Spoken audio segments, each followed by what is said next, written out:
Well, hello. So, story time.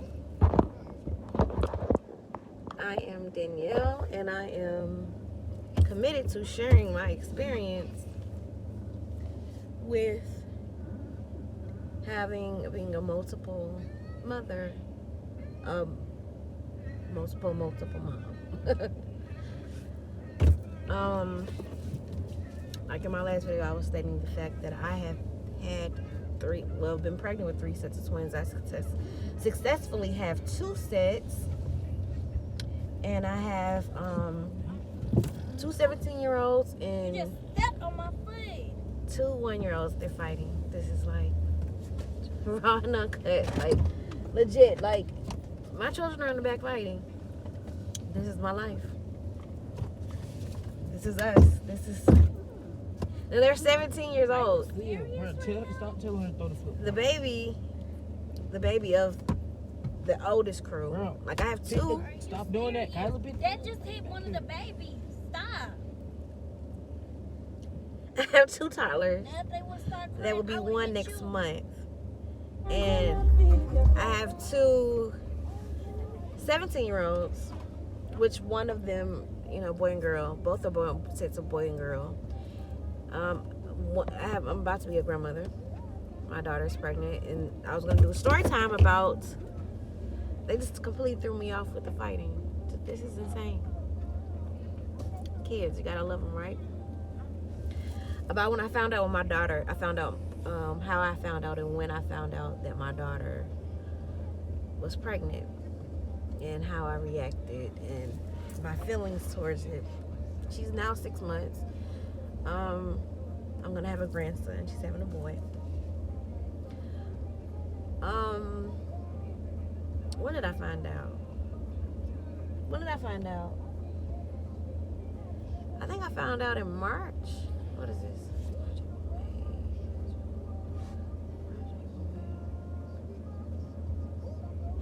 Yeah, I think I found out somewhere like in March. So as the whole world knows, we're in a pandemic. In the midst of a pandemic, everybody has been pretty much housebound or having to walk on eggshells and tiptoe around the world for the last year and a half. So everybody's kind of like losing it, right? So I was pregnant with my last of the twins during the pandemic. Had them via C-section during the pandemic.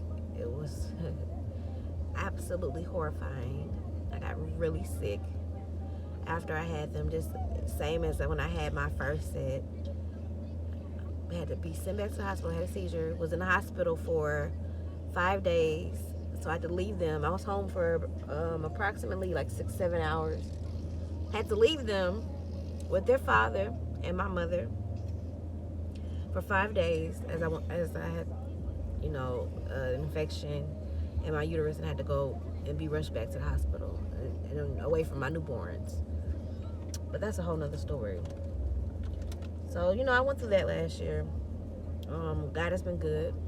It was a rough pregnancy because my daughter was rebelling really badly. 16, typical 16-year-old, think they know everything, running away. I'm chasing her around. We live in Atlanta. I'm chasing her around the city in the middle of a pandemic. She's running away with her boyfriend. And they're, running around the city doing their thing, giving me hell, her boyfriend is giving his parents hell. They're in a Hispanic family who I absolutely adore. They're good people. They just, kids are kids.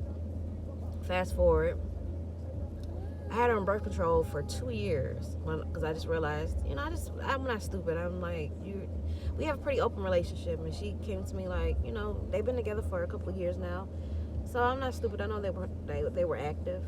I took her off. They told me I couldn't keep her on. I had her on for 2 years, and it was doing things to her body. Hormones were out of control. She was complaining about chest pains and things of that nature. So I just felt like, okay, a lot of women know this. Birth control can really do a number on your body, your mental. Like, it it's a lot. So I feel like her body may have needed a little break. So I took her off. So I was cleaning her room, going through her room, not going through her room, but cleaning her room, and I found a positive pregnancy test.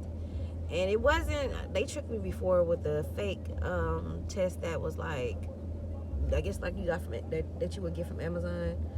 They did that to me before. Didn't move me, didn't shake me. I kind of knew it was fake. So when I found it, I'm like, okay, this is a EPT. This is a real one. I know, because when I got pregnant with the twins this last time, I took Buku test. So I know, I'm familiar with the brand. And she tried to hit me with, oh, that's not real. And no, that was a long time ago. The stick was still wet. So it was like maybe some days old, or not even days, maybe a day, hours, whatever. So I cried. I thought I would flip out a little. I was a lot calmer than initially I ever, like because I played this over in my head before several times, like, what if she pops up? You know, I never wanted that for her. I want her to carry on and continue her education, and which she's still gonna do. I'm gonna support her and put pressure on her to ensure that she does that, because I had them at 20 years old. I'm now 37. I had them at 20. And even though I was legally grown, it was a lot, and it was hard for me.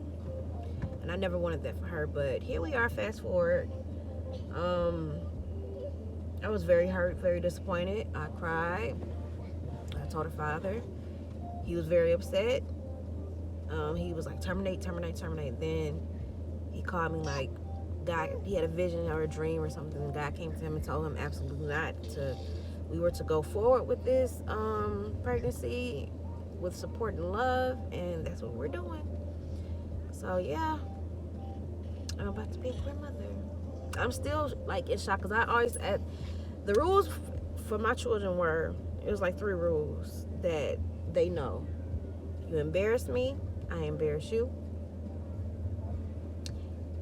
You know, always be respectful. I don't care how old you think you are or how grown you think you are. You always are respectful to adults. Be respectful to yourself. You know, respect is a big thing for me. And do not make me a grandmother in my 30s.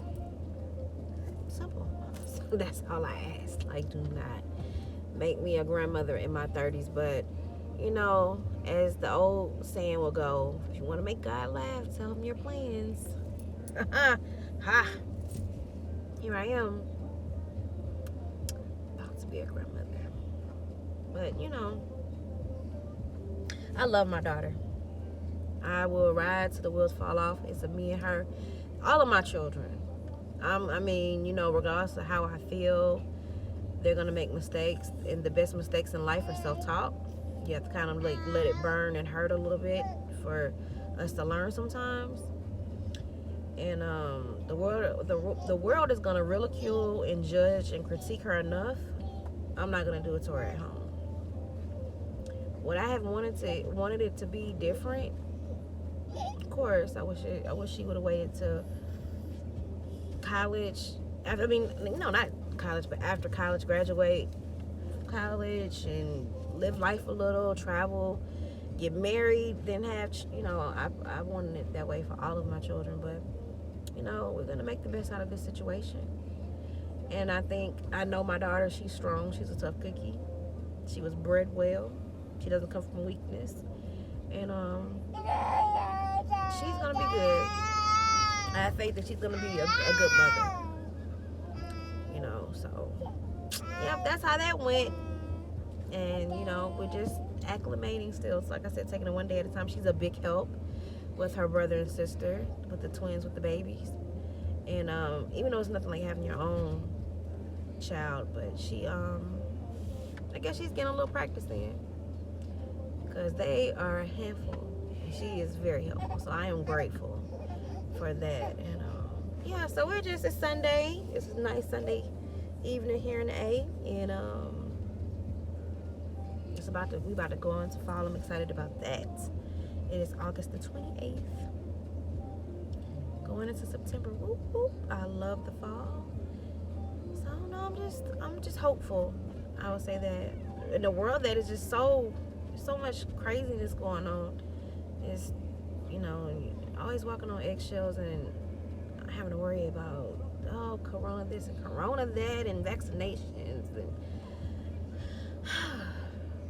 I just try to surround my children and myself with love and positivity, and you know, I teach them affirmations, and you know, we always have a choice. We wake up in the morning, you have a choice to either be positive or negative, to go with the dark forces or the light forces. You have a choice. Roll or fold, sink or swim. So that's how that cookie is crumbling, but all is well. And if you're watching this, thank you for your time. Thank you for allowing me to release all of my thoughts and concerns into the universe, because it's not for me to carry or to bear. I release it back into the universe, and it's all in God's hands. But yep, peace. Until next time.